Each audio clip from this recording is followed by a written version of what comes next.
Well, look at that. We are going to be talking about infrastructure right now, no doubt about it. Our good friend Lance Binoniemi is here with us. Sorry, Lance. I nailed it before in the commercial break and in the last hour, and here I am doing my best. Vice President of Government Affairs for Michigan Infrastructure and Transportation. Also, Candice Miller is with us, the Macomb County Public Works Commissioner. Thank you both for being here. Candice Miller, it is so great to talk to you. Thank you. Glad to be here. You have been in public service for decades. Careful now, careful. And I say that because you have had such a track record of success, of actually doing the things that you say. As you look around in politics now and where we are, how do you juxtapose what people say and what they do? Because you've actually been a doer. Well, I like to think I'm a problem solver, and all the different offices that I've had, I've sort of run for that particular office because I saw something was wrong there and I wanted to get my arms around it and hopefully transform a agency or department or whatever. So I've been very blessed that the people have given me the opportunities to do those kinds of things. But, there's really nothing magical to all of this. And I sort of lament the loss of civility that's happening. Obviously, I'm a Republican. I'm a pretty conservative Republican, but I know you just had my buddy Mark Hackle on here a few minutes ago. I mean, they call us the odd couple in Macomb County. We talk every day. And not to say we never talk politics, but most of our conversations about, look, we have a situation here. We got to get this fixed. What are we going to do? How are we going to pay for it? How are we going to get the people to support what we need to do? And all of these kinds of things. So, as I say, there's nothing really magical about it. You got to have a lot of common sense. You got to have the political will. You got to understand sometimes when you're going to do some of these things, people are going to be very upset with you, and they're not going to be very nice about it. But you just got to bore through because, what are you going to do? Shoot you? You got to get it done. No doubt about it. Candice, talk to me about some of this infrastructure. We saw water main break in Chesterfield, I believe. This aging infrastructure we have, it feels like it's almost overwhelming to fix it all. But how do we get there?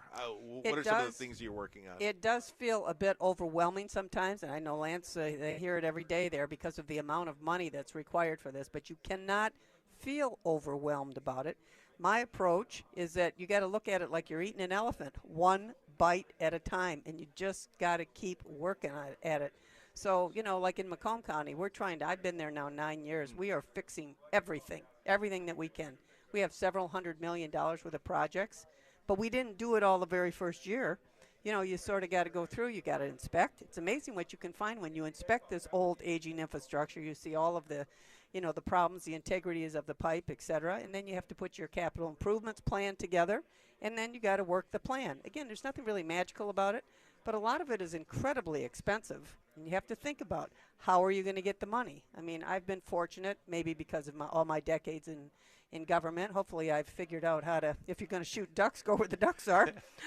Raised a couple $100 million toward our projects, so we haven't had to pass all of that expenditures on to the ratepayers, but we are trying to fix the things that need to be fixed that people don't see underground. How hard is that, right? I mean, even in my own house, Lance, to spend money to renovate things that people don't see, those are hard checks to write, but necessary checks to write. Yeah, I think Commissioner Miller said the most imperfect thing there was it's surprising and amazing what you find when you actually inspect your pipes, and that's the problem. Macomb's doing a great job. The Tri-County area is doing a great job of taking a look at what they have underground and the aging infrastructure that they have, and then making plans to improve that. But there are a lot of communities in our state that don't have the sophistication, don't have the resources, and don't quite frankly understand what they have underground. So convincing their citizens to pay more into something they don't even understand what's going on is very difficult. So yeah, this is very difficult. We take our underground infrastructure for granted. As long as the toilet's flushing properly, as long as we're seeing relatively clean water come out of our taps, we ignore it. And communities need to use their resources to, as the commissioner said, inspect those pipes, inspect that infrastructure, and then make a plan. You've been so successful in Macomb County. Just to hear you say that, Lance, I mean, we have blueprints all over the place, whether it's reading in Mississippi, let's do it here, whether it's public works in Macomb County, let's follow that model. I mean, it feels like this is a simple fix along the way. You've just got to get it done.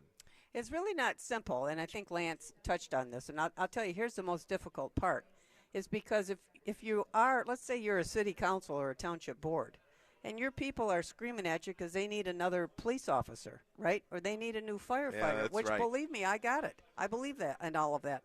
But yet somehow you have to prioritize some of these things. So now and they go, well, what are you talking about? You got a bad sewer over here. I drive over it every day. I see nothing. Yeah. They might see a pothole, but they don't see what's underneath. And so that's probably the hardest part. You have to educate folks. We do a lot of outreach in our department, a lot of social media, doing these kinds of interviews, so I appreciate it. I mean, just everything that we can to sort of try to get people to think, that's true. We're going to have to, sometimes you got to spend a dime to make a buck or to save a buck. No doubt. It feels like infrastructure is something that is so apolitical. I mean, Democrats use sewers and water. Yes. Republicans use sewers and water.